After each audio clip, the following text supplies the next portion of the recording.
Welcome to Group 4 qualifiers of Mordors Regional Pitfighting Championships. I'm your host, Potates, and before we take a look at today's challenges, let's recap the action-packed Group 3.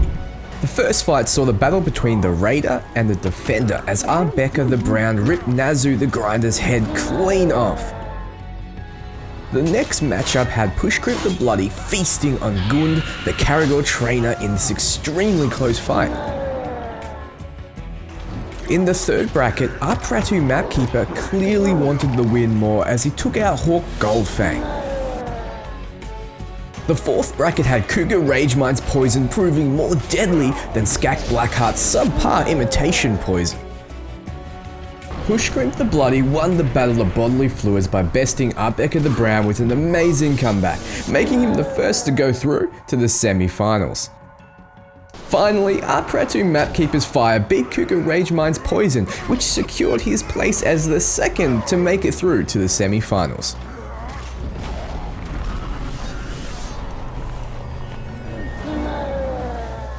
This competition reaches the end of qualifiers today. We already have a fairly rounded out bunch of semi-finalists with 2 defenders, 1 archer, 1 savage, 1 hunter and 1 olog. The crowd is still backing the megastar Tuka the Pretender, and at last check over 95% favoured him to take the whole thing. With only 2 more semi-finalists to reveal, most expect him to take the whole thing, but let me tell you, today's round is all about veterans and blood brothers, so it may not be that easy. Once again, a win in the first round will get you into the second. A win in the second will get you into the semi-finals as a fully qualified contender. So 6 qualifying matches overall today, and there are 4 qualifiers overall, with this being the last.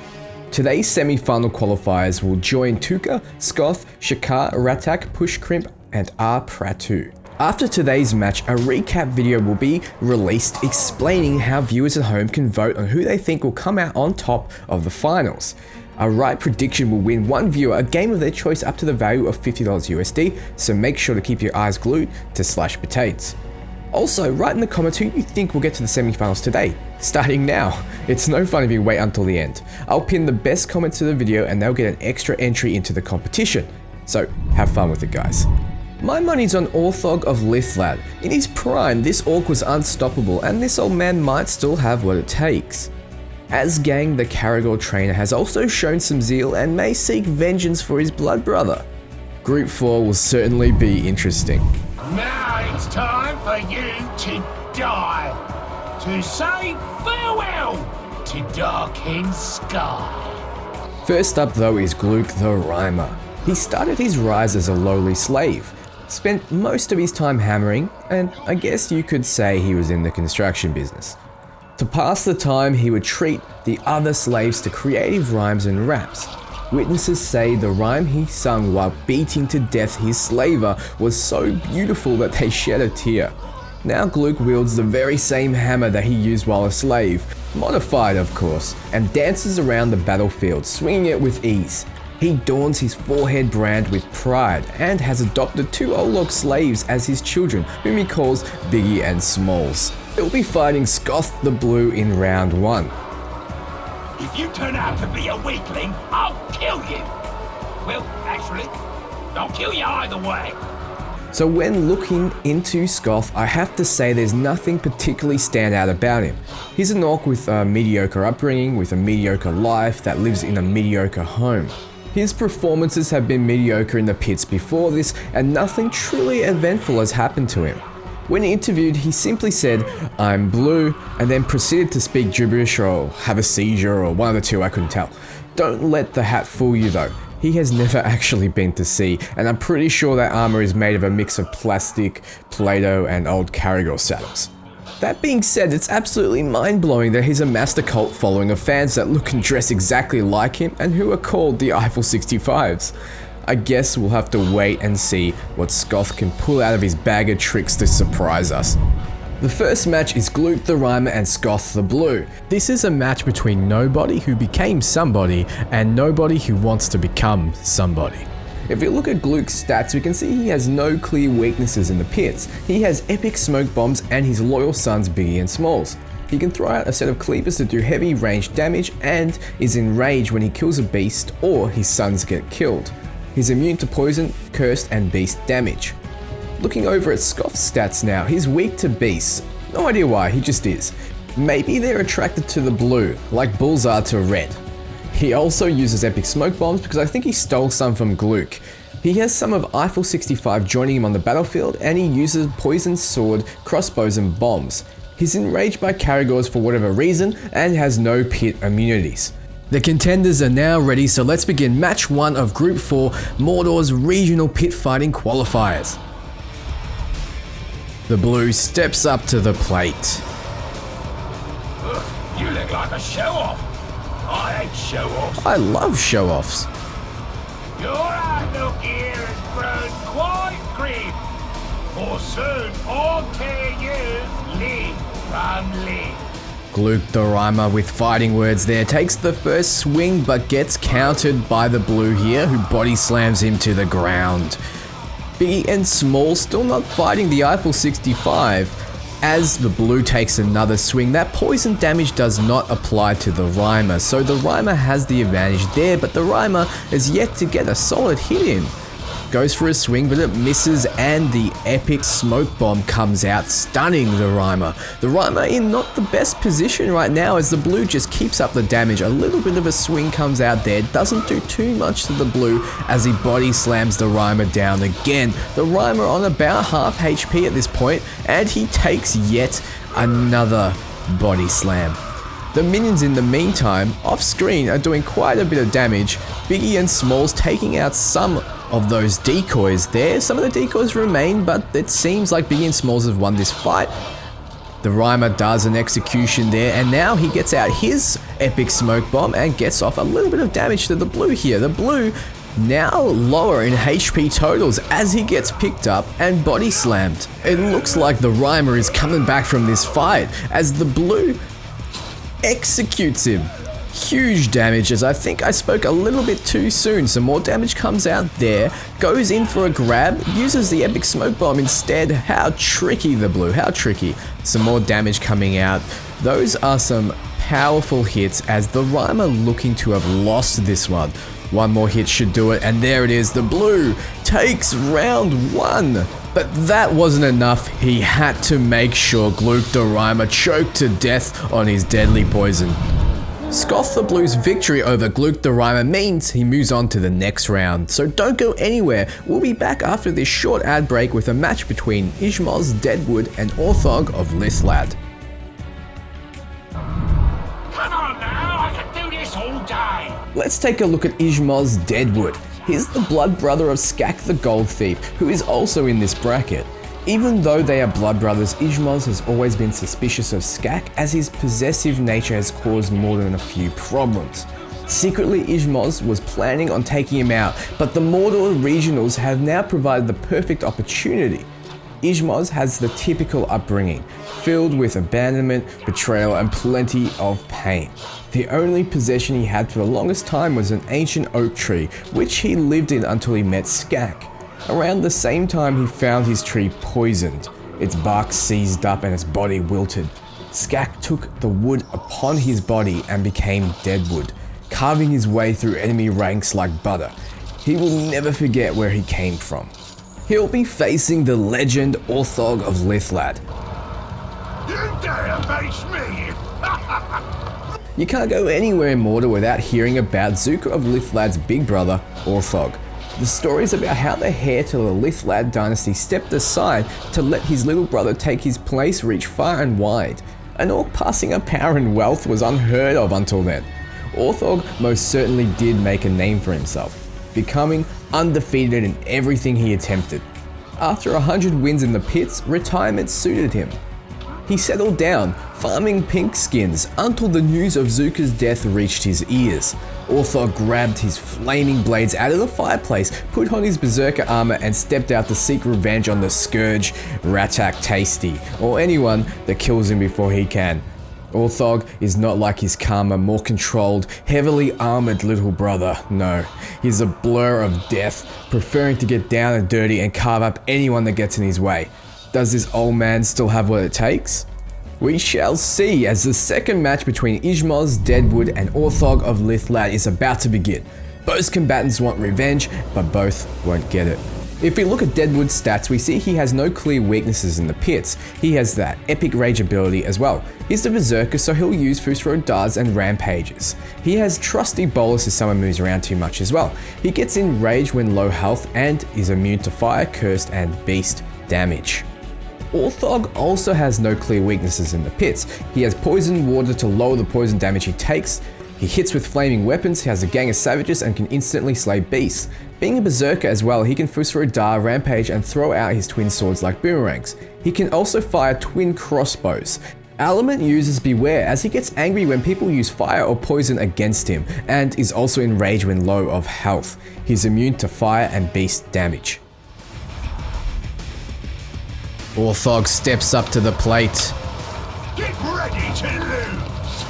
And he's getting ready to win. Who's next on the slaughter parade? Deadwood ready to go as he loads up a round, gets it off as the flaming swords boomerang over him, applying that dot damage, hits Orthog away, and then goes for an execution. Orthog looking low on health to start with, but there is the rampage, getting some of his health back and doing quite a bit of damage to Deadwood there, who's on the ground, still taking that fire damage, hits back though, starts loading up a bolt, but gets interrupted by that rampage again. Trips up Orthog this time, gets Fusro Dard, and here come the flying blades again. Takes out one of his own savages though, doesn't matter to Orthog as he takes another execution which does enrage him. Orthog being enraged now, Deadwood is in a lot of trouble, still burning alive, taking 1, 2, and that is it. Orthog of Lithlad eats alive Deadwood, who is vulnerable to fire, surprisingly enough. With Orthog's victory over Deadwood, he'll be facing Scoth the Blue to see who'll be the first to make it through to the semi-finals. The next match though is between Azgang the Caragor Trainer and Mog the Thinker. All fighters, I kill all! Azgang the Caragor Trainer is the blood brother of Gund. Unlike Orthog though, Azgang was already entered into the tournament to get revenge on Ratak Tasty, who had humiliated him publicly in a duel. Seems to be a common theme with blood brothers in this group. When Gund fell to Pushcrimp the Bloody, Azgang knew he had work to do. In his current state though, he wasn't sure if he could take on Ratak and Pushcrimp, so he sold his soul to Sauron for the hope of gaining a way to defeat them. Sauron reached into Azgang's mind and saw a soul that cared more about reputation than his blood brother's life, so Sauron took all emotion from him, freeing him from the burden of care. What emerged from the darkness was cursed flesh, one that could take punishment more than ever and raise undead followers. The catch is that the undead will only attack Ratak, and this catch amuses Sauron endlessly. With a singular goal and focus, Azgang will be a force to be reckoned with. He'll be facing Mog the Thinker, who is the absolute bestest, according to Mog. We're running out of victims already? Mog is both the victim and the benefiter of Uruk brain acupuncture. It has cost him some IQ, but at the same time made him godly in the battlefield. Who would have thought? Definitely Mog, because he is a thinker. He thought hard and deduced that it was Pushcrimp the Bloody that did it to him. Mog is out for blood, and when he points a finger, that blood usually spills. He has no feeling left in his entire body, which begs the question why he's always seen hiding behind a shield. Well, the shield he wields is coated in tin to protect him from evil spirits reading his mind. See, he knows that Middle-earth is really flat, and there's a giant conspiracy. He knows that Pinkskins are secretly putting poison in his food to keep him down, so better not let him taste some of it or he'll go absolutely bonkers. He might make you laugh a bit, but Uruk take him seriously, because any orc that can survive 15 nails to the brain isn't going down easy. The third fight today is between Azgang the Caragor Trainer and Mog the Thinker, both having received outside aid to boost their skills. Who has had the better boost? Taking a look at Azgang's skills, we can see he has no clear weaknesses in the pits. He has a ward to poison damage, he has cursed weapons, a gang of warriors willing to die and be reborn, he is a necromancer and can instantly slay beasts. He's only enraged when his eyes lock onto Ratak Tasty, and he's immune to fire and beast damage. Now looking at Mog's skills, we see he's vulnerable to beasts. His rage lasts a long time, understandably. He instantly slays beasts, is a berserker so gets that Fusro-Da, Rampage and Shield Quake. He can also use his Scorpion Hook to pull enemies closer.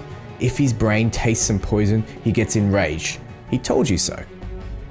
The challengers are now ready, so let's begin Fight 3 of Group 4 Mordor Regional Pit Fighting Qualifiers. Mog steps up to the plate. I'm just a trifle. Nothing for you to worry about. Somehow, I don't believe him. More fighters, I kill all! Asgang better handle this one first, as Mog goes in for a triple stab, which does quite a bit of damage to Asgang. Fusro does his gang aside. Now, if Asgang wants to win, he does need to consider executing Mog more often than not because of that defender shield. As Mog goes in for a shield slam and an execution. Quite a bit of damage done to Asgang, as Asgang's gang is still looking pretty healthy. An execution comes out to Mog, doing quite a bit, evening out the HPs almost, as a shield quake comes out and he dodges the grab. Drops his shield for a second, but then goes for the shield slam. Another execution comes out from Asgang. Asgang extremely low on HP. This curse damage will tick him down unless he does something about it. This attack blocked by the shield. And there is the Rampage, which gets him some HP back to survive that curse damage. Execution to retaliate, and another execution. This is down to the wire. The next successful attack will take it. Oh no, he stopped to do necromancy. That was the wrong time, Asgang. You should have gone for an attack. Mog, capitalizing on the situation, takes round 3. Mog the Thinker defeats Asgang to take the third match of today. The next match will be between Skak Gold Thief and Grom Face Eater right after this short commercial break. Another globe for slaughter! The most infamous thief in Middle-earth, Skak, is known for taking what others cannot. Though his most notable steal was Hawk Goldfang's magical armor, Goldmember, he has stolen far more. His minions are reported to say the whole gang wears specialist goggles, or they will be blinded from the shiny glare in his treasure room. Skak is constantly on the move, and as such has developed skills that make him very elusive. Get in quick, slow them down with poison, take them out fast and run off with the treasure. That is the Skak way, and has worked for him until now. Skak is the only Uruk in this tournament who is here against his will. Sadly for him, he was caught biting off more pink skin than he can chew, and the Grave Walker captured him. Now, he's fighting here to earn his freedom, and plenty of Uruk would love the chance to take him out and get back their possessions. And Grom Face Eater is one of them. Watch and learn, you globs! Watch and learn! His blood brother Shakar has already made it to the semi-finals, and Grom doesn't want to be outshined. You see, Shakar eats the brain, and Grom eats the face. None of the head goes to waste as they feed their gang the scraps. Since he only eats faces, he keeps a sack of scrap flesh around his belt to keep his defenders nice and fed. Grom has a one-tracked mind and an almost sixth sense for seeing faces. He can detect a face and launch off an arrow to his enemy before the naked eye can even distinguish a shape. Like his brother, his Bane mask is also so he can resist the urge to feast before the kill is made, giving his enemies a little bit more of a chance before the face lust kicks in. The fourth fight is a match between stealing possessions or stealing flesh. Skak the Gold Thief versus Grom Face Eater. Taking a look at Shakar's skills, we can see he has no pit weaknesses. His poison is extra deadly and has a gang of savage gold thieves. He's extremely agile and can use throwing knives and a bolus if the need arises. He's enraged if an orc is dazed because it's time to go in for the kill. He is also beast proof. Grom Face Eater also has no pit weaknesses. He's extra tough to take down, has a flame weapon and a gang of faithful defender flesh eaters. He is extremely accurate at any range and has fire bombs and cleavers to throw at his enemies. Thinly sliced barbecue flesh. He has the typical marksman abilities and is immune to cursed and beast damage. The combatants are ready. Now begins the fourth fight of Group 4 Mordor Regional Pit Fighting Championships. Grom steps up to the plate. Time for a cynic on combat. and wants to teach his enemy a few things. Another maggot. Perfect. Skak knows he needs to somehow get in there quick, so he gets out his bolus and traps Grom. That is the way to go there. As all of the minions start fighting it out. Massive brawl going on here in the pits today. Skak misses his shot. Now keep in mind, both Skak and Grom's respective elements will apply to their enemies, so they need to get those off quick. As Skak goes in for the body slam, does get that fire applied to him though, so win for Grom there as he gets slammed to the ground. The minions are still fighting it out, and these two are being extremely agile. Skak going to the back as the Slaughterer Cleavers come out, but he counters it with another body slam. It seems the HP is swinging towards the favor of Skak as Grom gets some range and uses that sniper shot. Skak is doing the right thing by using his daggers and his bolus to close that distance, but now those defenders are keeping him locked down. While the sniper shot comes out, he does throw another dagger and leaps in. This is not good for Grom as he vomits and gets executed. The poison is ticking him down. Now Skak just needs to keep being agile and avoid damage, and he will take it. Another attack comes out. Grom tries to back away, but backs into the corner. Grom picks up his opposition. This might be it. Final body slam, and it is. Grom Face Eater eats the dirt as Skak Gold Thief takes round 4. With Skak Gold Thief's win, he'll be facing Mug the Thinker to see who will qualify for the semi-finals. But before that, it's time to see who'll be the first to go through to the semi-finals today. The combatants are almost ready, a battle of chilled and angry as Scoth the Blue and Orthog of Lithlad fight to see who will make it to the semis. Let's look at the kill cam to see exactly what brought our challengers to this moment. Scoth the Blue lazily takes round 1 by slicing up Gluck the Rhymer in a very blue way. Orthog absolutely massacres Deadwood in a one-sided slaughter, showing that Orthog really hasn't lost his touch. Recapping their skills, we can see Orthog is enraged by poison, so to win, Scoth needs to keep him stunned and distracted with a mix of epic smoke bomb and decoys. Orthog seems to have the advantage because he also takes less damage from poison due to poisoned water, but let's see if the blue can prove us wrong. The combatants are now ready. Let's begin match 5 of Group 4 Mordor Regional Pit Fighting Qualifiers. Orthog steps up to the plate. I'm your next and final opponent. I don't doubt it, Orthog.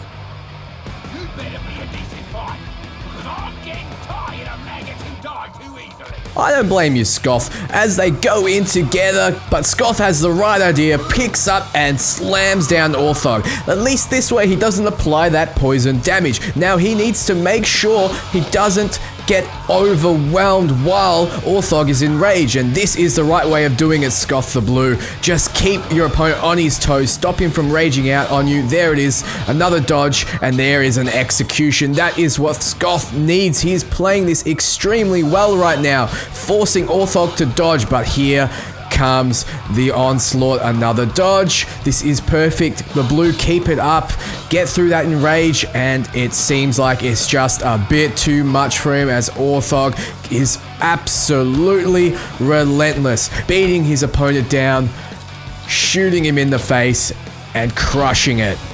If Scoth the Blue had any fans, I'm sure they're disappointed now. I have to say, he put up a very admirable fight. With this conclusion though, we have our first semi-finalist, Orthog of Lithlad, who is well on his way to avenging his brother.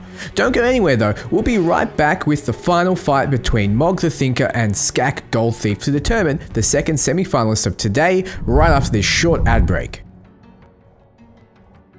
The combatants are almost ready. This is a battle between Mog the Thinker and Skak the Gold Thief, one not wanting to be here and one not knowing where he is. Let's look at the kill cam to see exactly what brought our challengers to this moment. An incredibly close match. Mog takes out Asgang the character trainer before he could cast his necromancy to take round 3. Skak dominates round 4 and throws Grom's face into the dirt. No more faces for him. Recapping their skills, we see the semi-final qualifiers both have an Uruk that is enraged by poison and an Orc that puts out poison. That means Skak needs to dodge and avoid the onslaught and whittle Mog down if he has a hope of winning. Agility is the key here, along with daggers and bolas to keep the Mog away. In the end, Mog is not immune to poison, so Skak needs to let it drag out. Mog, on the other hand, needs to keep the onslaught up, on the right target that is, and make sure he can finish it before the poison finishes him. Okay, the combatants are ready, so let's begin the final match of Mordor Regional Pit Fighting Championship qualifiers. Skak steps up to the plate. I'm not impressed.